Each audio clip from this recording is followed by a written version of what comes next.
Dois dedos de conversa. Todos os dias. Dois dedos de conversa. Uma rúbrica de João Figueiras e convidados. Na Alvor FM.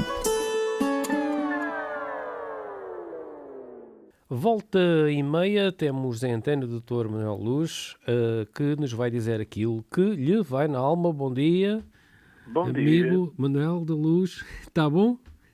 Vamos indo. Vamos indo, como diz o outro, não é? Então, Com a cabeça entre as orelhas, aquela ora canção bem. do Sérgio Godinho, cá se vai andando com a cabeça entre as orelhas. Hoje, qual é o tema que escolheu? Olha, hoje lembrei-me de histórias do tempo da minha avó e por elas vividas que eu assisti e que têm a ver com gente a caminhar. Muito bem. Vamos caminhar. Mas as caminhadas agora estão na moda já, há uns tempos a esta parte, não é? Acho que sim. Mas este caminhar era pesaroso. Estou-me a referir ao tempo das fábricas de peixe. Claro. Portimão, e havia uma comunidade de mulheres das fábricas que vivia em Alvor. Exato. E o que acontece é que as fábricas tinham as suas sirenes e o toque das sirenes provocava naturalmente a agitação nas mulheres, porque elas, se fosse de madrugada, por exemplo, elas tinham que preparar o almoço para os maridos que trabalhavam no mar. Tinham que despachar coisas para os filhos, roupas e alimentos para os filhos, para a escola. Tinham que limpar e arrumar a casa. E depois saíam de casa, ainda à noite, porque o sol ainda não tinha nascido, e corriam a caminho de Portimão. Chamava-se, iam para a vila, era assim que se dizia. Iam para a vila. Corriam a caminho da vila. E se calhar nesse tempo já havia a estrada alcatroada, lembra-se? Já havia, sim, senhor. Havia a velha estrada de Alvor Portimão. Sim, senhor.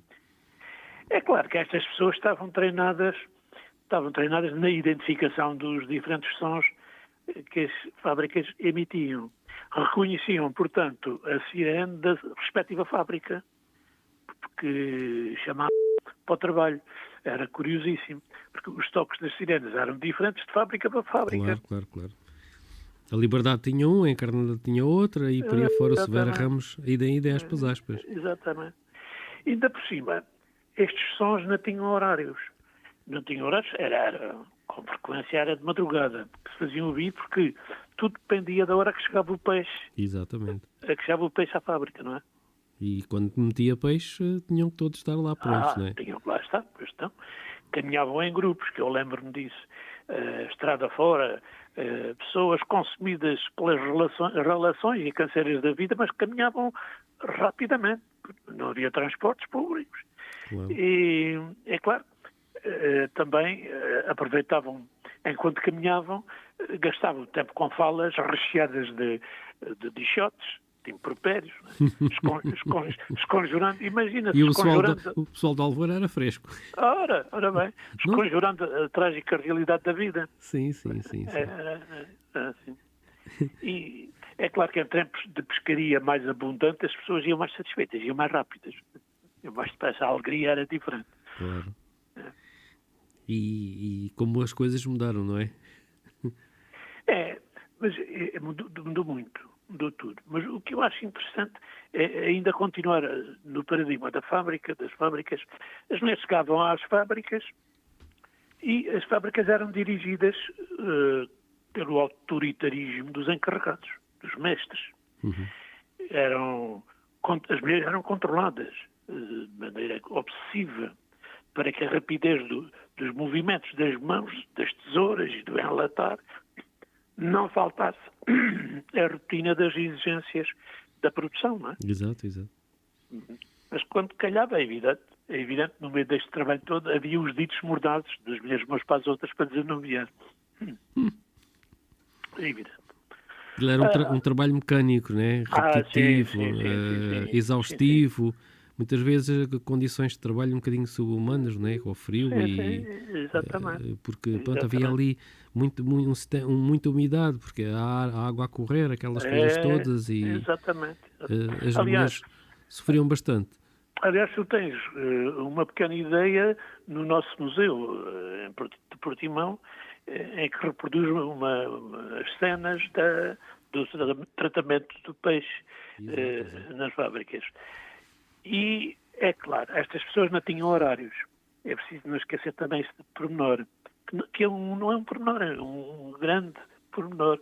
Não havia horários. Regressavam palmilhando quilómetros que separavam das casas, mas não sabiam que horas regressavam a casa. Era sempre uma incerteza. E com filhos de tenra idade, não é? Exatamente. Os filhos e os maridos para cuidar. Pronto, então, é isso mesmo. É claro que havia um pormenor delicioso. Eu lembro da minha avó, também tinha esse pormenor, que era, tinha uns aventais. Sim. Os aventais. E o avesso dos aventais, onde previamente tinham cozido uma algebeira disfarçada, era para esconder alguma conserva, Exato. uma mão cheia de biqueirão estivado, e que fazia a delícia da gente. Eu recordo, gostava muito. E, olha, belos tempos. Nesse aspecto eram belos tempos. Tem pessoas mais velhas do que eu que nos contam essas histórias que comiam o biqueirão que as mães traziam das fábricas e aquilo era um acepipo, uma delícia, não é? Exatamente. Hoje mas não tem a mesma qualidade. Não. E ainda por cima, muitas vezes salgado, que até dizer chega. Pois. Chega, salve seja. Claro. Ora, mas eram mulheres de uma época que exigia coragem, persistência, capacidade de sofrimento. E essas mulheres tinham. Portanto, esta é uma história de mulheres anónimas, mulheres sem voz, mas que fizeram uma parte da história da nossa economia naquela época. Exatamente. Estamos a falar Portimão cresceu porque havia uma indústria da pesca forte e uma indústria conserveira, que era o motor da economia local. Sim.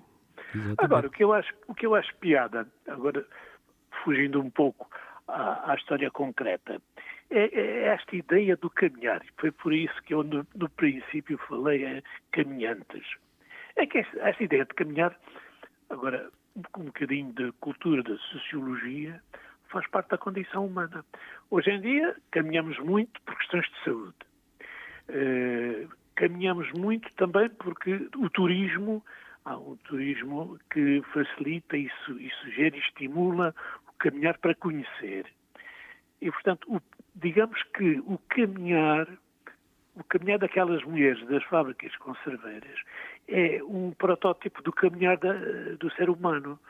Eu diria que o caminhante é um paradigma da condição humana. E é interessante, João, agora ainda saltando um pouco mais para lá do princípio da conversa. Se nós formos às raízes da nossa cultura, a cultura ocidental é uma mescla de cultura judeo-cristã e de cultura greco-romana.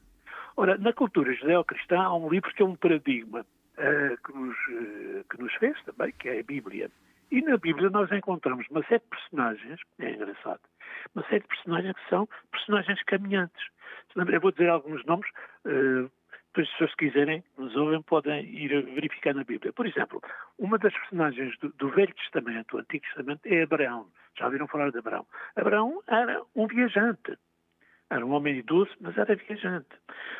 Moisés descobre a sua vocação e a sua missão como um mandato de itinerância. Ele vai atravessar o deserto à frente do povo israelita, a caminho da terra, que sonham da terra prometida. E, portanto, muitos dos profetas da Bíblia são homens banidos da sua terra, obrigados a emigrar, porque são incómodos. Mas são gente que caminha, é gente caminhante. Aliás, o próprio Jesus era caminhante, não tinha casa. Isto é engraçado onde a gente chegou. Muito bem, e chegamos ao fim, Dr. Manuel Luz, como tapé na minha, mas aqui, como alguém hoje disse, numa rádio nacional, o tempo em rádio voa. Ora, exatamente. E é uma verdade. Começamos para aqui a falar e pronto, ainda bem que assim o é. Obrigado por mais uma participação sua em 2 Dedos de Conversa. Um bom dia para todos. Um bom dia para todos, até à próxima. Um abraço. Obrigado. 2 Dedos de Conversa. Todos os dias. Dois Dedos de Conversa. Uma rúbrica de João Figueiras e convidados. Na Alvor FM.